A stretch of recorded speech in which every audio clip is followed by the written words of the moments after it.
Good morning. Welcome back to the frontier. I am here with my first year cherry tree.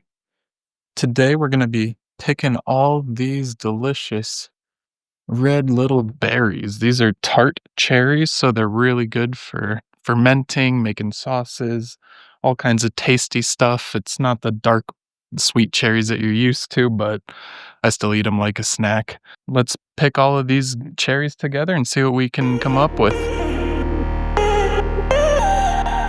Now that we've picked all 22 of these cherries, we can go ahead and get started. I'm thinking pies, a few gallons of cherry juice.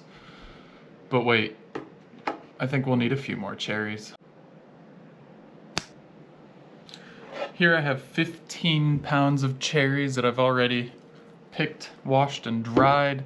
I picked them near one of my friend's houses. We got obviously a whole ton. There's still a ton more to be had, but I think this is gonna be enough to work with for now. So what we're gonna have to do is we're gonna have to use this little device. I still don't really know how to use it, but it's got little teeth in it, and it should help me pit 4 cherries at a time. So it's a lot faster than doing it by hand, one by one. Let's see what that ends up looking like. We can decide what we're gonna make from there. I've never used one of these things, but how hard could it be? Take a cherry, plop, plop, plop, plop. Let's see if this works. Oh, would you look at that? And there's one pit. Put that in my little container. Oh, that one came out. That one didn't. And that one came out. Awesome, not too bad. Look, 4 pits, 4 cherries. Rinse, repeat that, what, 1,000 times? This one's 10 pounds, this one's 5 pounds. So maybe we start with the 5-pound one first, see how long that takes.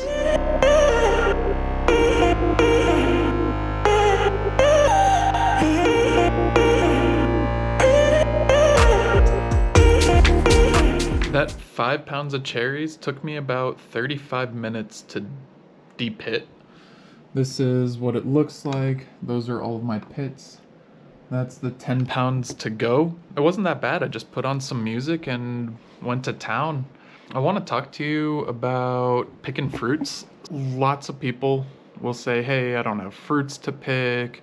Either you live in an apartment or you don't have a mature fruit tree. Ask your friends. People in my town here, they have massive fruit trees. It's a chore for them, honestly, to pick up all the fruits that rot on the floor. They have to throw them all away because some people aren't into this kind of stuff. They'll just let the fruits rot. Even if you don't have friends with fruit trees, you can check out this website.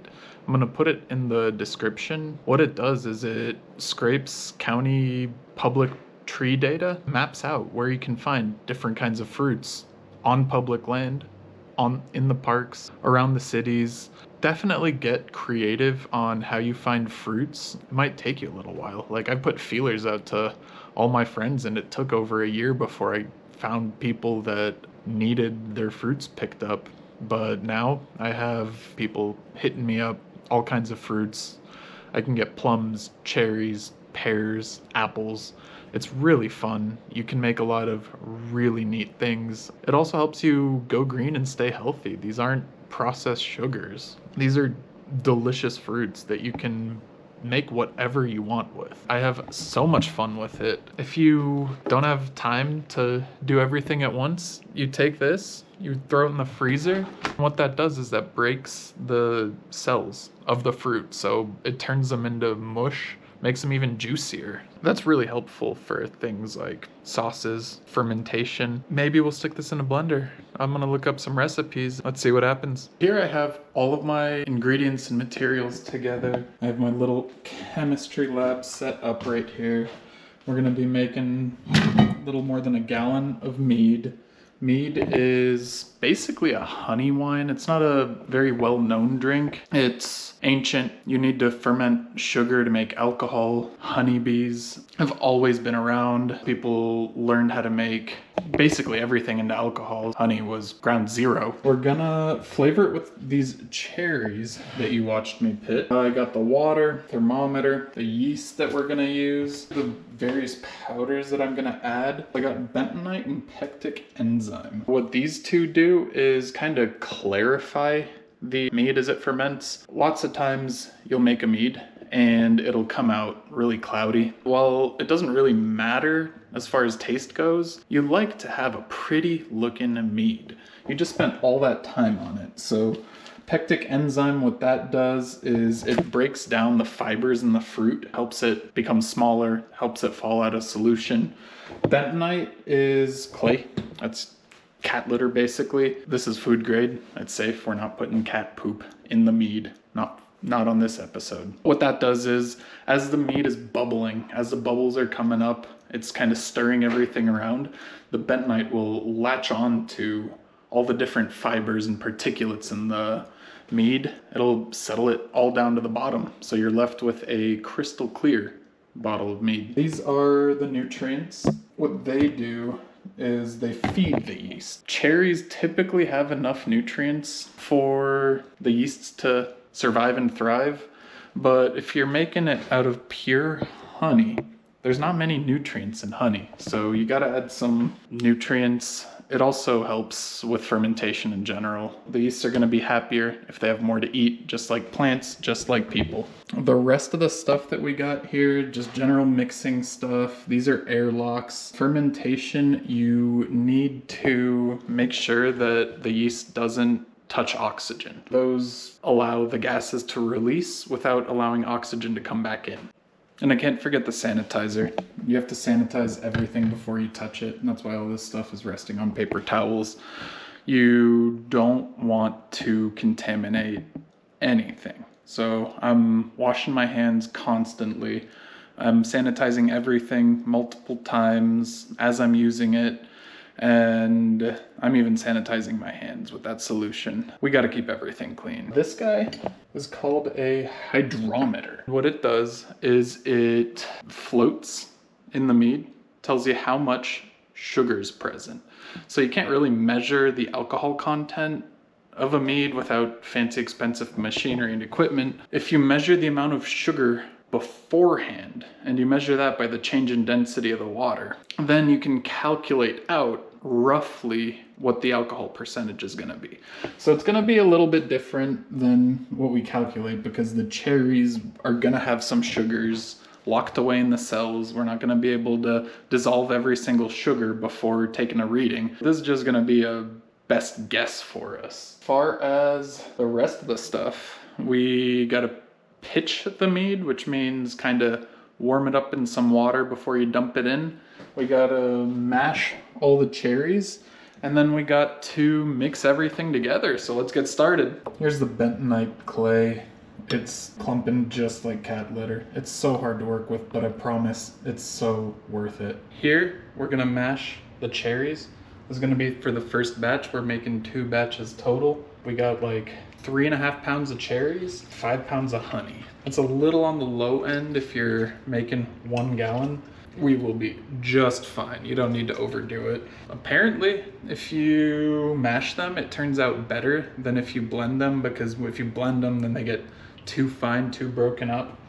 I don't know any better, but the yeast are voracious little creatures. They will get into every single piece of pulp. They'll chew it all up, spit it out. They know what they're doing. They've been doing it since the beginning of time. I would say these cherries are nicely mashed.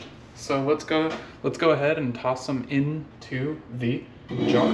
This is where they're gonna ferment and sit for a few days.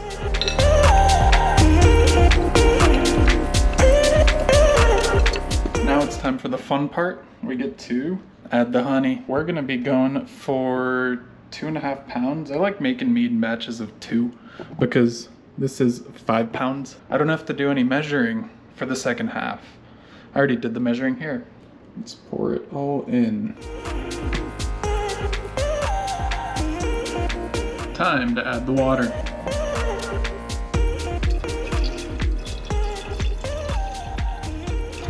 We're gonna add some more stuff like the bentonite, the yeast. We still have to add the yeast that we just pitched. The volume's gonna be a little bit higher, and whatever it is, I'll just top it off with a little bit more water before we close it up and let them go. I mixed in the yeast. It's that little layer right there. Now for the fun part, we mix it up, we measure it, and then we let it sit. And then when it starts bubbling, that's when the real magic happens. This looks pretty cool as I'm mixing it. Looks like a tornado of flavors. This is a pretty cool physics experiment. So I just added some water to top this jar off. And the water's up there, the honey's still down here. So the fruits are settling right in between the more dense honey and the less dense water. This one's already a little bit stirred up. That's pretty cool. Now for our final trick. We measure how much sugar there is. So you see this, it's got dessert wine, table wine, and beer on each one of these little color gradients. So let's see what it gives us. Table wine, under 10%. One thing that I've learned is to take a Sharpie and write down what the specific gravity reading is, and also the date that you started the fermentation. It really helps keep track of all of your meads. Even if you're only doing one or two, you'll forget when you started making it. You'll thank your future self. Here I am in my basement.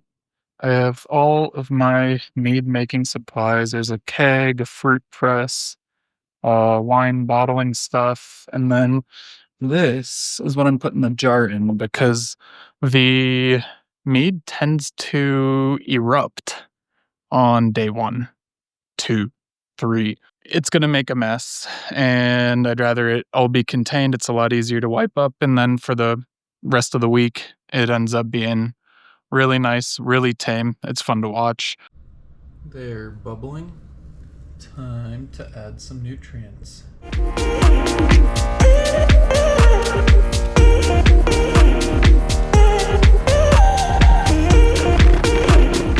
So that's the end of the mead. Thanks for watching. Oh, you thought I was done? No. I have too many cherries. There's gonna be a part 2. I'm making sauce.